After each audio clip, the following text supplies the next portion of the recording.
News টুডেতে আপনাদেরকে স্বাগত। আমি রিক, দেখে নিচ্ছে এই মুহূর্তের বিশেষ কিছু খবর। গান গাইতে গিয়ে অসুস্থ হয়ে পড়লেন মোনালি ঠাকুর। মঞ্চে অসুস্থ হয়ে পড়লেন তিনি। গান গাইতে গিয়ে অসুস্থ হয়ে পড়লেন মোনালি ঠাকুর। নিয়ে যাওয়া হলো হাসপাতালে। কোচবিহারের দিনহাটায় মঙ্গলবার গানের অনুষ্ঠান ছিল মোনালি ঠাকুরের। খবর, মঞ্চে গাইতে গাইতেই অসুস্থ বোধ করেন তিনি। অনুষ্ঠানের মাঝেই নেমে আসেন মঞ্চ থেকে। তাকে হাসপাতালে ভর্তি করানো হয়। উত্তরবঙ্গ উন্নয়ন মন্ত্রী উদয়ন গুহর বাবা তথা প্রাক্তন মন্ত্রী কমল গুহর জন্মবার্ষিকীতে দিনহাটা উৎসবের আয়োজন করা হয়েছিল। সেখানেই আমন্ত্রণ করা হয়েছিল বিখ্যাত গায়িকা মোনালি ঠাকুরকে। নির্ধারিত সময় দিনহাটা পৌঁছন তিনি।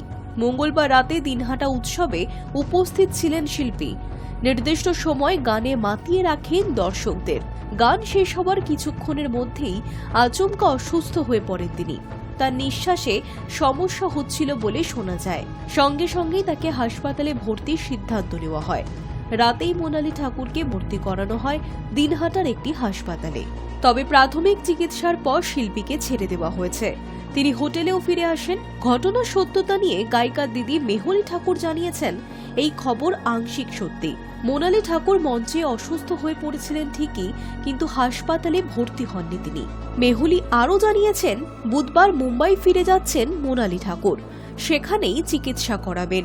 প্রয়োজনে কিছুদিন হয়তো বিশ্রাম নেবেন। আশা করা যাচ্ছে তাতে তিনি আগের মতোই ফের সুস্থ হয়ে উঠবেন। Hi News Network. চলতি মরশুমে শীতপ্রেমীদের রীতিমতো হতাশ করেছে আবহাওয়া। দুদিনের শীতের আমেজ অনুভূত হলেও পরবর্তী 3 দিন কেটেছে উষ্ণ। মাঘেও দেখা মেলেনি জাঁকিয়ে শীতের। তবে ফের ফিরবে শীত। চলতি সপ্তাহে এক ধাক্কায় পারদ নামতে পারে 3 ডিগ্রি, এমনটাই জানালো হাওয়া অফিস। পশ্চিমী ঝঞ্ঝা চলতি মরশুমে বারবার বাঁধা হয়ে দাঁড়িয়েছে শীতে। এক ধাক্কায় বেড়েছে পারদ। আগামী 2 দিন এমনই থাকবে আবহাওয়া।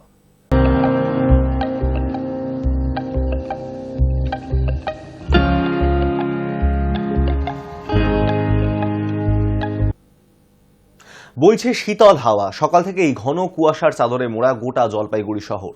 শীতের দাপট অব্যাহত জেলা জুড়েই। ঠান্ডায় জুবুথুবু জেলাবাসী। এবছর ডিসেম্বর থেকেই শীত পড়লেও শীতের প্রভাব ছিল অনেকটাই কম। কুয়াশার দৌরাত্মে ট্রাফিক সিগন্যালের দৃশ্যমানতা ছিল অনেকটা কম। দৃশ্যমানতার কথা মাথায় রেখে ইতিমধ্যেই জেলা ট্রাফিকের পক্ষ থেকে যানবাহন চালকদের সতর্ক করা হয়েছে।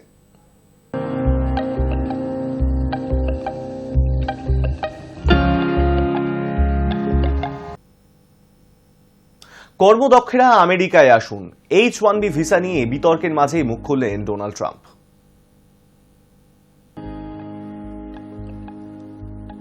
আমেরিকার প্রেসিডেন্ট ডোনাল্ড ট্রাম্প চাইছেন যাতে কর্মদক্ষ মানুষেরা সে দেশে যান।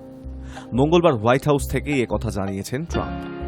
H-1B ভিসা বিতর্ককে সঙ্গী করেই সোমবার আমেরিকার প্রেসিডেন্ট পদে শপথ নিয়েছেন তিনি।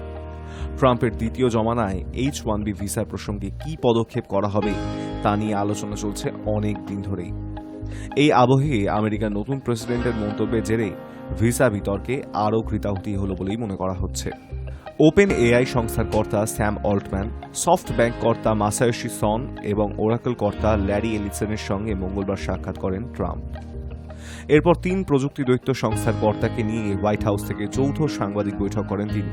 সেখানে ভিসা বিতর্ক প্রসঙ্গে ট্রাম্প বলেন, উভয় পক্ষের যুক্তিকেই আমি পছন্দ করি। তবে আমাদের দেশে আসা অত্যন্ত দক্ষ ব্যক্তিদের আমার পছন্দ। এমনকি যাদের যোগ্যতা নেই এমন ব্যক্তিদের প্রশিক্ষণ এবং সাহায্য করার জন্য যদি কেউ আসেন তাঁকেও আমি পছন্দ করি। ট্রাম্পের বক্তব্য, তিনি চান দক্ষ মানুষরা আমেরিকায় যান। তিনি বলেন, H-1B আমি খুব ভালো করে বুঝি। সুরা বিশেষজ্ঞ কিংবা রেস্তোরাঁর কর্মদক্ষ পরিবেশক, প্রতিটি ক্ষেত্রেই উৎকর্ষ মানুষের প্রয়োজন।